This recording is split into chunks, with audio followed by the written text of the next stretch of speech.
Passage number 53, Meditation, Part 7, Dhyan, Phase 1, Recitation or Reading. Meditation is the destruction of habit. Habit is a continuity or mechanical momentum that prevents the flash of an eternal moment. It will never be a flash or spark of no time, and thought cannot make of it a continuity or series of related thought habit.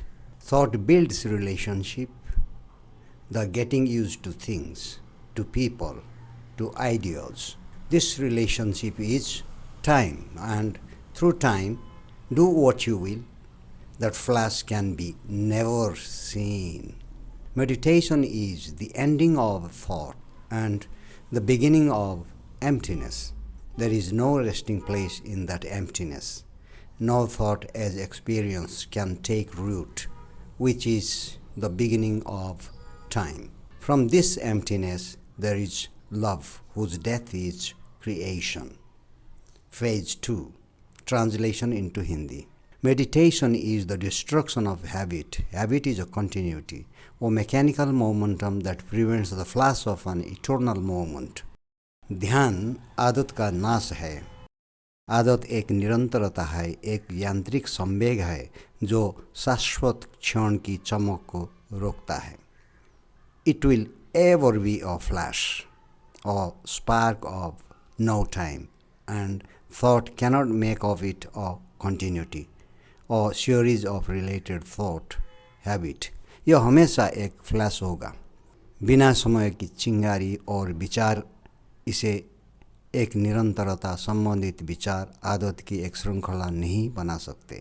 Thought builds relationship, the getting used to things, to people, to ideas. विचार संबंध बनाता है चीज़ों के लिए, लोगों के लिए, विचारों के लिए अभ्यस्त हो जाता है.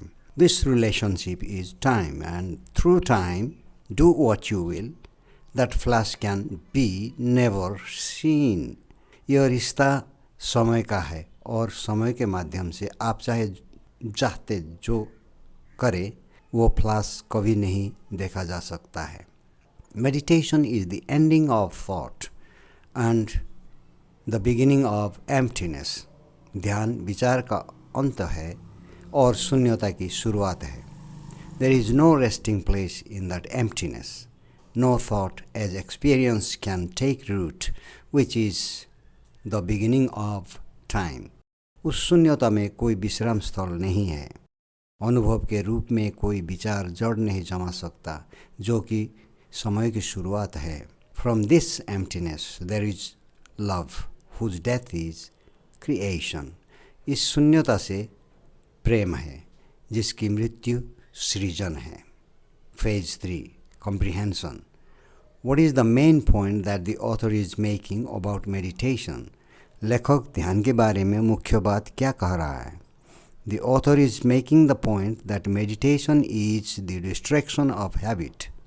Habit is a continuity or mechanical momentum that prevents the flash of an eternal moment.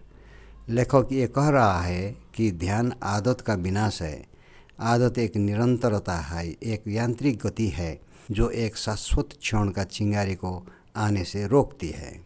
Next question. What is the difference between habit and the flash of an eternal moment?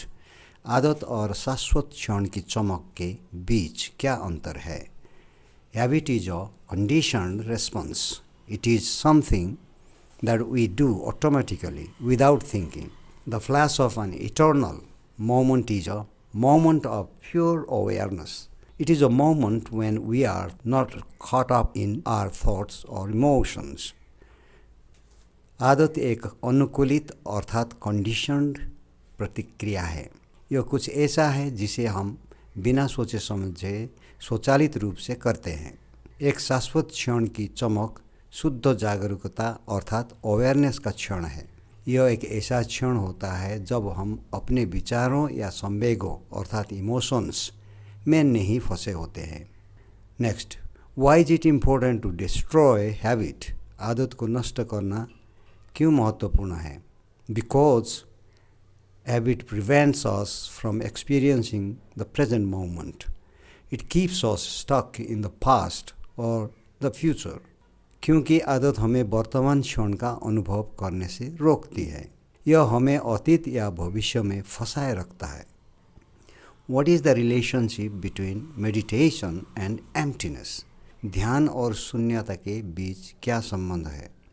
Meditation is the emptying of the mind. It is the process of letting go of our thoughts and emotions. ध्यान मन का खाली होना है. यह हमारे विचारों और संवेगों अर्थात इमोशंस को त्यागने की प्रक्रिया है. Next question, what's the relationship between emptiness and love? खालीपन और प्रेम के बीच क्या संबंध है? Emptiness is the ground of love. It is the space in which love can flower. खालीपन प्रेम की ज़मीन है. यह वो स्थान है जिसमें प्रेम खिल सकता है.